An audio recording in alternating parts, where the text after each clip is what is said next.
بسم اللہ الرحمن الرحیم۔ بسم اللہ الرحمن الرحیم۔ ایک بہن نے سعودی عرب سے ایک سوال بھیجا ہے۔ وہ کہتی ہے کہ میرا پاکستان میں گھر نہیں ہے، اگر ایک مہینہ کے لیے جاتی ہوں تو 2-3 دن ایک بہن کے گھر، 2-3 دن دوسری بہن کے گھر، اسی طرح سے 5 گھروں میں رہتی ہوں، تو میری نماز قصر ہوگی یا پوری ہوگی؟ تو یہ بات اتفاقی ہے کہ جب کوئی مرد یا عورت سفر پر ہوں اور انہیں یہ یقین ہی نہیں ہے کہ انہوں نے کتنے دن اقامت کرنی ہے ایک جگہ، کتنے دن دوسری جگہ، متزلزل ہیں، 2 دن کہیں 3 دن کہیں، تو یہ اتفاقی طور پر وہ مسافرہ ہے، نماز قصر ادا کرے گی۔ دوسری بات یہ ہے کہ نماز قصر کے متعلق نبی کریم صلی اللہ علیہ وسلم سے کوئی آپ کا دنوں کا یا مسافت کتنی ہو تو قصر کرنی ہے، یہ تعین آپ صلی اللہ علیہ وسلم کے قول سے نہیں ملتی۔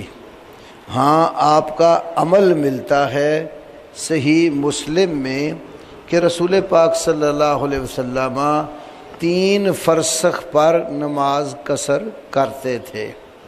3 فرسخ شیخ البانی علیہ رحمہ نے سلسلہ صحیحہ میں اور حافظ عبد المنان نور پوری رحمہ اللہ کے احکام و مسائل میں موجود ہے، وہ تقریباً 22 یا 23 کلومیٹر کے قریب ہے۔ اب اوپر والا عدد لے لیں تاکہ اشتباہ سے نکل جائے۔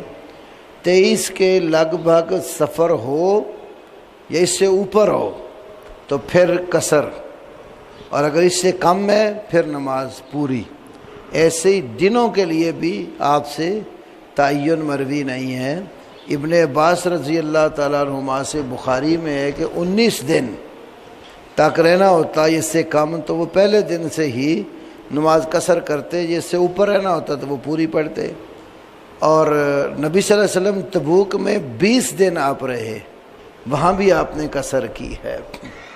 تو راجح بات یہی ہے کہ جب اپنی اقامت گاہ سے نکل کر آپ سفر اختیار کریں تو واپس آنے تک آپ مسافر ہیں۔ قصر کرنا افضل ہے، واجب نہیں ہے۔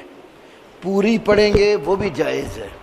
اس کی دلیل سنن نسائی میں حدیث ہے، اور اس کی پوری متصل سند امام دارقطنی کی سنن میں ہے۔ وہ حدیث یہ ہے، امی عائشہ رضی اللہ تعالی عنہا نبی کریم صلی اللہ علیہ وسلم کے ساتھ سفر میں تھی۔ امی عائشہ نے سفر میں روزہ رکھا ہوا تھا اور نبی پاک صلی اللہ علیہ وسلم نے روزہ نہیں رکھا تھا، اور امی عائشہ رضی اللہ عنہا نے نماز پوری پڑھی اور نبی کریم صلی اللہ علیہ وسلم نے نماز قصر پڑھی۔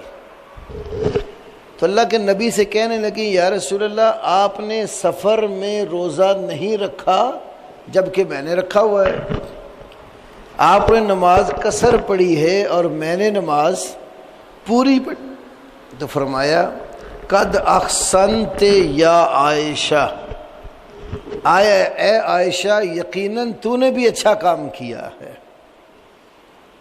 اس حدیث سے یہ معلوم ہوتا ہے کہ قصر سفر میں اگر کوئی پوری پڑھے تو وہ بھی درست ہے، لیکن افضل قصر ہوگی جو نبی پاک صلی اللہ علیہ وسلم نے خود عمل کیا ہے۔ عائشہ رضی اللہ عنہ کے عمل کو برقرار رکھا ہے، اچھا قرار دیے، اور خود جو عمل کیے ہے وہ قصر کیا ہے۔ تو جب آپ اپنے گھر سے نکل جائیں، باہر جتنی دیر بھی آپ رہیں، واپس آنے تک آپ مسافر ہیں۔ یہ ایک اور حدیث امام ابن منذر اپنی کتاب الاوسط میں لائے ہیں کہ کان رسول اللہ صلی اللہ علیہ وسلم اذا خرج من اہلہ کان یصلی رکعتین، کہ نبی علیہ السلام جب سفر پر اپنے گھر سے نکل جاتے تھے تو واپس آنے تک 2 رکعت پڑھا کرتے تھے، حتی رجع۔ جب آپ واپس چلی جائیں گی اپنی جگہ پر جہاں آپ رہ رہی ہیں تو وہاں پوری پڑھیں گی۔ مہینے کے لیے آئی ہیں اور مختلف جگہوں پر رہ رہی ہیں، آپ مسافرہ ہیں، آپ کی نماز قصر ہے۔